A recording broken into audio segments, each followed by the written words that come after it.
Sebelum lanjut menonton tayangan ini, jangan lupa like, subscribe, dan tekan tanda notifikasi agar Anda dapat menerima setiap kiriman video saya.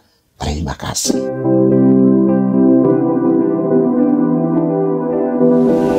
Kita berjumpa lagi, saudara-saudariku yang terkasih. Kembali Anda bertemu dengan saya, Pastor Igo Walerubun MEC, dalam Kisah Para Orang Kudus Setiap Hari.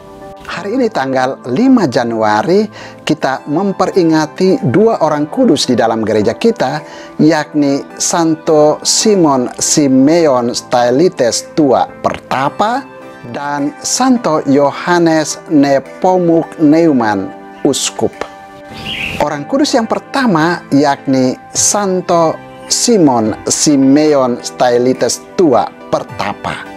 Simeon Stylites Tua lahir di Sisilia pada tahun 390. Ia tinggal bersama orang tuanya di daerah pinggiran kota Syria. Ketika beranjak remaja, kira-kira pada tahun 402, ia menjalani kehidupan membiara di sebuah biara pertapaan yang tidak jauh dari kampung halamannya.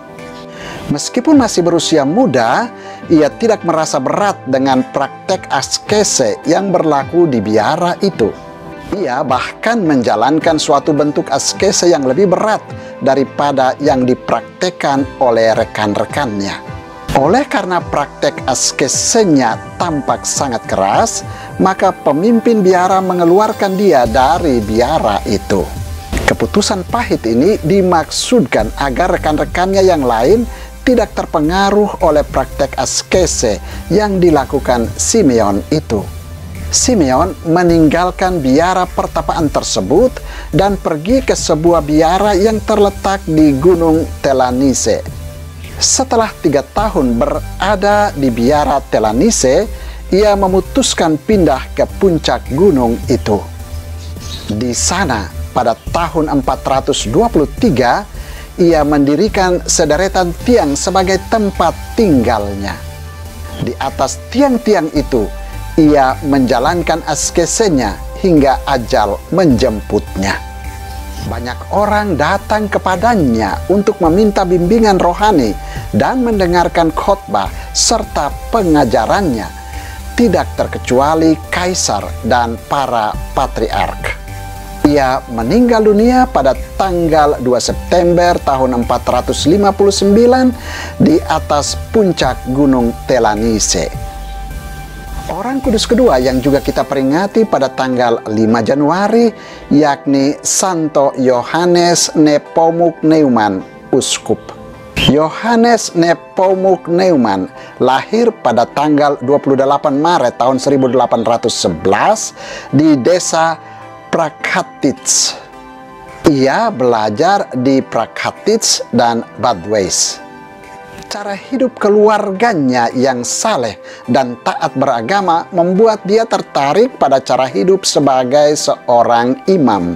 Untuk mencapai cita-cita imamat itu, ia masuk seminari diosesan di Badweis pada tahun 1831.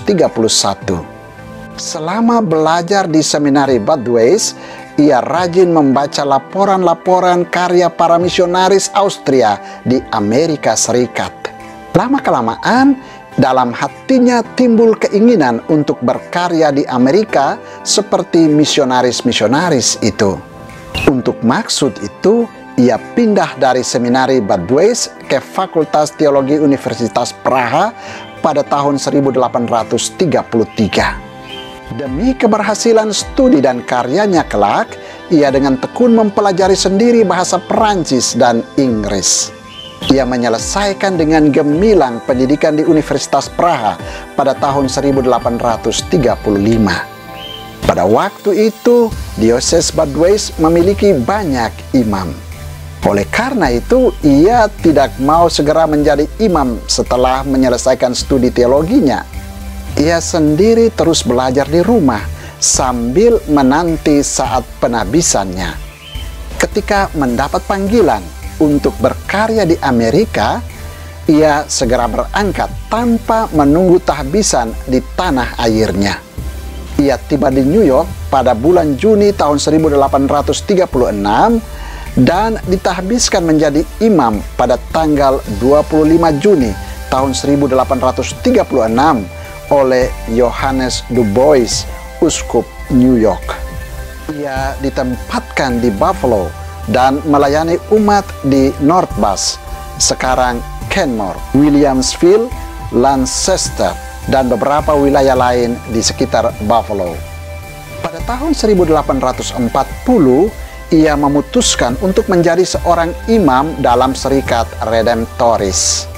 Ia diterima dalam serikat itu pada bulan Januari tahun 1842 dan ditempatkan di gereja Santo Yakobus, Baltimore sampai bulan Maret tahun 1844. Usaha-usahanya untuk memajukan gereja membuat namanya terkenal luas di kalangan para imam dan umat. Pada bulan Maret tahun 1852, ia diangkat menjadi uskup Philadelphia oleh Paus Pius ke-9. Ia menjalankan tugas kegembalaannya dengan penuh semangat. Secara teratur, ia mengunjungi semua paroki untuk mendorong para imam dan kaum awam dalam usaha penyebaran Injil dan perkembangan gereja. Selama masa kepemimpinannya, lebih dari 80 gereja dibangun, jumlah sekolah ditingkatkan, sebuah seminari didirikan di Glen Riddle, 5 tarekat religius baru untuk wanita dan 3 untuk pria dipekerjakan di dalam diosesnya. Pembangunan katedral Santo Petrus dan Paulus di Logan Square, Philadelphia selesai. Ia mendirikan sebuah cabang baru dari Ordo ketiga Santo Fransiskus bagi para suster. Selain itu, Uskup Newman mengadakan 3 kali sinode untuk para imamnya, membantu penyusunan dan pemakluman dogma tentang perkandungan Maria tanpa noda dosa asal di Roma pada tahun 1854.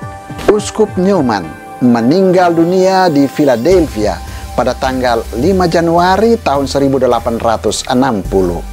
Proses beatifikasi pada dirinya dimulai pada tahun 1886.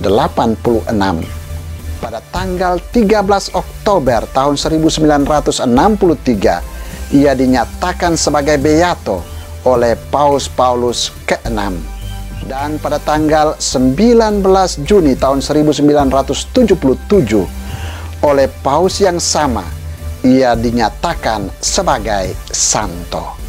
Saudara, demikianlah kedua orang kudus yang kita peringati pada tanggal 5 Januari, yakni Santo Simon Simeon Stylites Tua Pertapa dan Santo Johannes Nepomuk Newman, uskup. Santo Simon Simeon Stylites Tua dan Santo Johannes Nepomuk Newman, doakanlah kami. Tuhan memberkati.